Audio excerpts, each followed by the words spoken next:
আসসালামু আলাইকুম। উম আপনাদের সবাইকে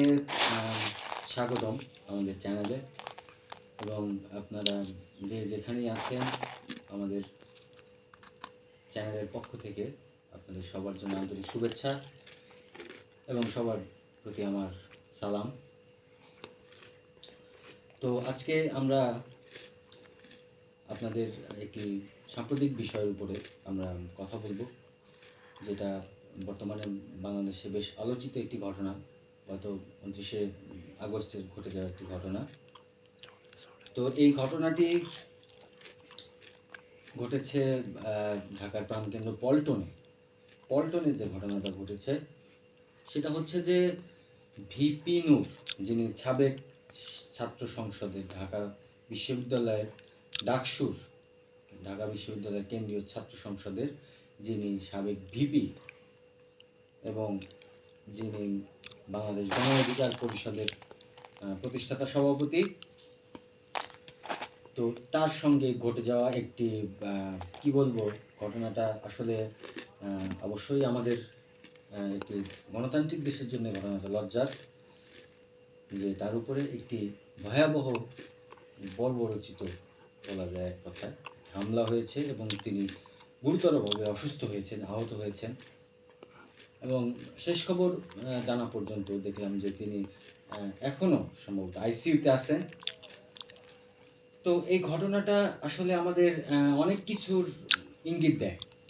অনেক কিছুরই ইঙ্গিত দেয়। সেটা হচ্ছে যে ঘটনাটা ঘটেছে যে এই বিভিন্নর উপরে যে হামলা হয়েছে, এই হামলাটি স্পষ্টতভাবে সেখানে বাংলাদেশ জাতীয় পার্টির নাম এসেছে এবং বিপিনুরের তার সমর্থিত অনেকেই বলেছেন যে এই হামলার দায় পুরোপুরি বাংলাদেশ জাতীয় পার্টির। তারা এই বর্বরচিত হামলায়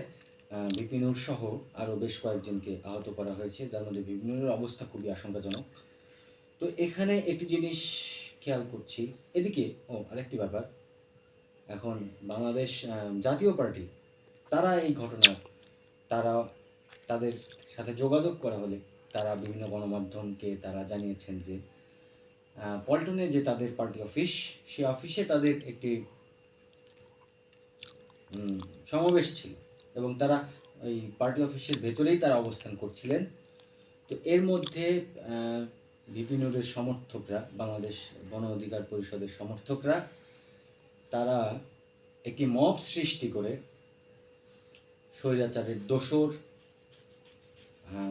ফ্যাসিস্ট হাসিনার দোসর, আওয়ামী লীগের দোসর, ভারতীয় দালাল ইত্যাদি বিভিন্ন আপনার অপবাদ, তাদের ভাষ্যমতে যে বিভিন্ন অপ্রীতিকর অপবাদ স্লোগান দিয়ে তাদের পার্টি অফিসে হামলা করা হয়েছে এবং পার্টি অফিসের জাতীয় পার্টির পার্টি অফিসের মধ্যে ভেতরে ঢুকে বিপিনুরের সমর্থকরা তাদের বেশ কয়েকজন নেতাকর্মীকে আহত করেছেন। জাতীয় পার্টির পক্ষ থেকে এই বিবৃতি দেওয়া হয়েছে এবং তারা এই ঘটনার নিয়ে আর তেমন কোনো ব্যাখ্যা তারা দিতে পারেনি অথবা দেয়নি। এদিকে বিপিনুরের সমর্থকরা তারা কি বলছে, তারা বলছে যে এই ঘটনা জাতীয় পার্টির সন্ত্রাসীদের দুর্বৃত্তরাই এই ঘটনা ঘটিয়েছে এবং তাদের মধ্যে আরও একটি গুরুত্বপূর্ণ কথা সেটা উঠে এসেছে, তারা অনেক গণমাধ্যমকেই তারা জানিয়েছেন এই ব্যাপারটি, যে সেখানে পুলিশ এবং সেনাবাহিনী উভয়ই অবস্থান করছিল এবং এই ঘটনাটি তাদের সামনেই ঘটেছে। এই যে বিপিনুরকে যে হামলা করা হয়েছে, এই ঘটনাটা আইনশৃঙ্খলা বাহিনী এবং প্রতিরক্ষা বাহিনীর সামনেই এই ঘটনাটা ঘটানো হয়েছে, এই দাবি করছেন বিপিনুরের সমর্থকরা। তো এখানে ভিডিও ফুটেজে যেটা দেখলাম যে দুই পক্ষই ধাওয়া পাল্টা দেওয়া তারা করছে এবং পুলিশ এবং আর্মি তারা দুই পক্ষকেই নিবৃত্ত করার চেষ্টা করছে এবং সর্বশেষ হয়তো পরিস্থিতি উদ্বেগজনক কোনো অবস্থায় যাওয়ার আশঙ্কায় তারা একবার দেখলাম যে আর্মি লাঠিও চার্জ করেছে। তো সর্বোপরি দেখেন একটা ব্যাপার, যে এই ভিপি নূর, যার জন্ম আপনার পটুয়াখালী জেলার গলাচিপা উপজেলার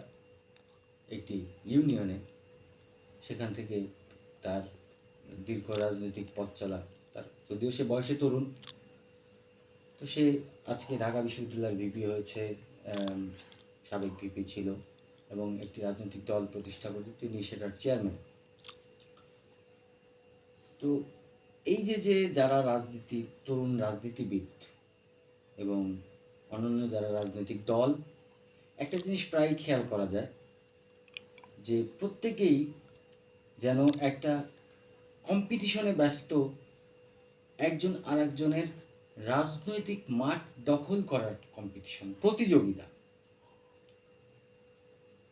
যেটার সংকেত এবং যেটার একটি, এই ঘটনাটার একটি কি বলতে পারি আমরা ব্যাপারটাকে, যে এই ঘটনা তো যেটা বলছিলাম যে এই যে ঘটনা এবং এই ধরনের ঘটনা প্রায়ই ঘটছে, একজন আরেকজনের সাধারণ যে রাজনৈতিক কর্মকাণ্ড, সেই কর্মকাণ্ডকে দমনের চেষ্টা, এই যে একটি আপনার প্রতিযোগিতা, এই প্রতিযোগিতাটা আপনার এমন একটি বিষয়ের ব্যাপারে আপনাকে ইঙ্গিত দিচ্ছে যে এখানে সঠিক গণতান্ত্রিক রাজনৈতিক কর্মকাণ্ড আপনার পরিচালনা করার সুযোগ নেই কিভাবে? তাহলে আপনি দেখেন যে দুইটি রাজনৈতিক দল যারা অল্প একটু দূরত্বে সমাবেশের আয়োজন করেছে এবং তারা নিজেদের মধ্যে একটি সংঘর্ষে জড়িয়ে পড়েছে, এবং এই ধরনের ঘটনা অহরহ ঘটছে এখানে। ঢাকা শহরে যখন আপনার পল্টনে যত রাজনৈতিক দল সভা সমাবেশ করে, বেশিরভাগ সমাবেশেই অন্য একটি পক্ষ, অন্য একটি দল, অন্য দলের হয় সমর্থকরা অথবা কারো ভাড়া করা সন্ত্রাসীরা, কারো ভাড়া করা দুর্বৃত্তরা এসে সেই সমাবেশে জল ঘোলা করার চেষ্টা করে, যেটা প্রমাণ করে, যেটা ইঙ্গিত দেয় যে এখানে আপনি যদি সঠিক গণতান্ত্রিক চর্চার চেষ্টা করেন সেটাতে আপনি বাধাগ্রস্ত হবেন। কারণ এখানে জনগণের জন্য রাজনীতি ব্যাপারটা আসলে অনেকটাই ফিকে হয়ে গেছে, যার নিজের অস্তিত্বকে প্রমাণ করাই যেন এই রাজনীতির চেষ্টা। তো সেখানে সর্বোপরি একটা কথা আমি বলছি, যেটা আমার মনে হয় যে এই কথাটা বাংলাদেশের অধিকাংশ মানুষ এই বিষয়টি নিয়ে ভাবেন, যেটা হচ্ছে যে দেশে গণতন্ত্র,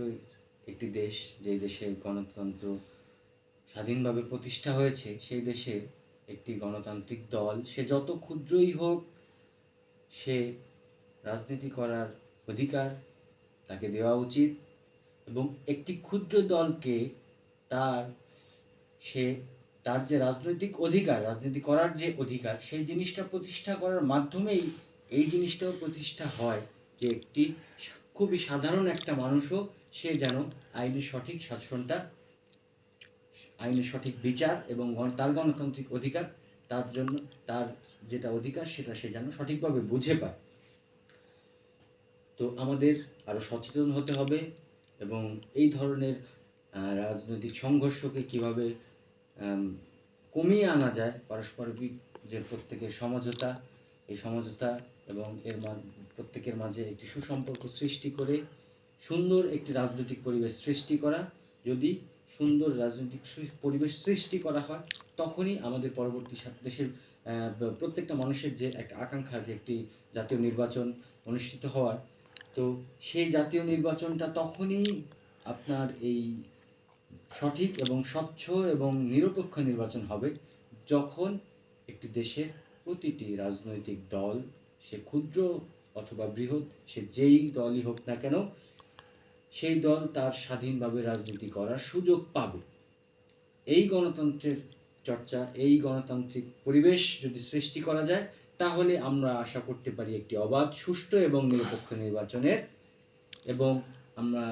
দেশের সাধারণ প্রতিটি জনগণ আমরা এটাই প্রার্থনা করি, এটাই আমরা আশা করি যে আমাদের দেশে একটি সুন্দর নির্বাচনী সরকার আসুক, যেটা একটি সঠিক গণতান্ত্রিক প্রক্রিয়ার মাধ্যমে আসতে হবে। এবং এই আশা আমার নিজের আশা এবং দেশের প্রতিটি জনগণের আশা যেন সফলভাবে আমাদের দেশের রাজনীতিবিদরা সেই আশাকে পূরণ করতে পারেন, সেই লক্ষ্যে আমি আমার আজকের এখানে ইতি টানছি। আপনারা সকলেই ভালো থাকবেন, সুস্থ থাকবেন। আসসালামু আলাইকুম।